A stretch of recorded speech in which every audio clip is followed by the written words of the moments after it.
So going back to talking about the NHS there, so the Tories had voted down an amendment to protect the NHS from Brexit trades. What does this mean for NHS Scotland if healthcare is devolved? At the moment, procurement is such that the NHS can procure services from whoever it wants, and they've got criteria for doing that. A trade agreement with, for example, the US could have as part of it a proviso from the Americans that we must, that our public institutions must be open to procuring services, products from the US. Parts of competition rules around that. And if we sign that, and Boris Johnson's desperate to get a deal with the US, we all know the protectionist president, and that's me being kind about him, what he's going to demand. I feel very, very nervous about that. What it effectively means is that we could legally put our NHS in a position where they have to outsource services to American healthcare companies. And that is an erosion of a public service, just slowly becoming a private service. And I don't know if you've ever been in the States. Yes, I have, yeah. Yeah, well, you'll know that if you ever switch on a television in the States, that the vast majority of adverts are for pharmaceuticals. And you have a situation where, and medical, treatments and doctors and whatever, and it's capitalism writ large in something that should never be at the risk of capitalism. We have you go to your doctor here. You don't have to pay to see your doctor. You don't have to have health insurance. A lot of Americans have their health insurance tied to the jobs, which means that they don't have the flexibility to move around jobs because they have to give up their health insurance, or they have to have extremely expensive health insurance. And even then, it maybe doesn't cover you for an awful lot of things, or if you've got existing conditions, you can't get health insurance. We don't have that here. If we let the American healthcare systems and institutions and companies start to eat away into our, legally, into our NHS, which is a completely alien concept to Americans, then we run the risk further down the line of us switching on the television here and being told that our cancer drugs are, X amount of £1,000 for anyone unlucky enough not to have comprehensive health insurance. And if you're poor, well, sorry, we can't treat you. We're going to bankrupt you. It's not so much a slippery slope. It's a kind of trapdoor. As soon as that's open, that's it. You'll never get it back.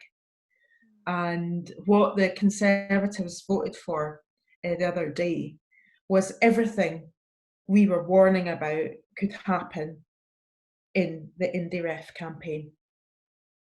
And you can bet that there's an awful lot of Conservative interests or Conservative voters and donors that are very keen to see the NHS broken up, sold off, dismantled, and at the whim of shareholders. There's lots of money to be made for people in hedge funds if that happens, and that's not a UK that I want to be in. And of course, because they have this sort of what they're calling a UK internal market, they're effectively taking away the powers of the Scottish government to say, well, we don't want any part of that. We're the Scottish NHS. We can run the health service, but in terms of all the trade agreements, you're going to be open to all that as well. And that's going to be something you're just going to have to live with. And it's not just the NHS. There's environmental protections, there's food protections, there's agriculture, all part of what was voted on. It's not just the NHS, but the NHS is probably the scariest implication of what happened. Although you'll hear all the Tory, Scottish Tory MP saying, "Oh, it will never happen. That's not the intention." Well, I don't believe it. So, for compared to other countries, like say compared to England, Wales, Ireland, how well do you think Scotland is handling things like climate change? Are they on board with, like, what's the word, the Paris climate? The Paris Agreement. Yeah, the Paris Agreement. That's the word I was looking for. Yeah. Well, there's two sort of like big, I suppose, elements to that. There's the targets, which were voted on in the climate change bill, now in Act in the Scottish Parliament, where we have got very, very challenging, probably the most challenging targets of any country in the whole of the developed world, on what our targets are in terms of emissions reduction. And through the process of actually taking that bill through Parliament, they were made even stronger by amendments. My committee, in our stage 1 report, demanded that we get to net zero sooner than was originally proposed by the Scottish Government, even though the Scottish Government proposed a very challenging target. And the interim target of 2030 is particularly the one that we got them to move on, which is just, wow, breathtakingly. I mean, I'll tell you a little story. I was in Iceland at the Arctic Circle conference with one other member of my committee last October. Seems like a lifetime ago. And we met the Icelandic Environment Minister, Mr. Sigmundsson, and really great guy, an environmentalist, not an elected politician, but someone who they've made minister because of his environmental credentials. Really interesting guy.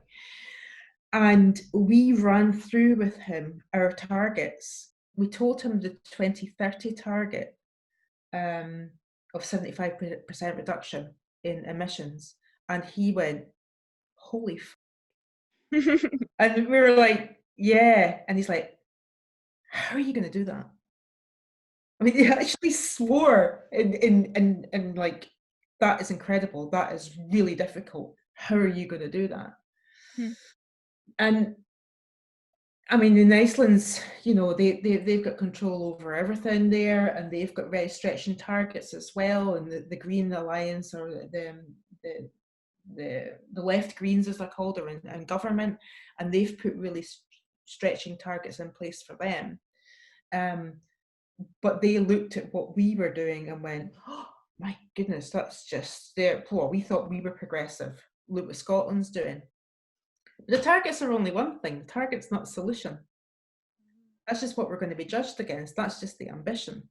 There's everything that has to happen in order for us to actually reach those targets. So at the moment, we were expecting an update to the climate change plan. It was supposed to come before my committee in May, but then of course COVID-19 happened. So that wasn't shelved.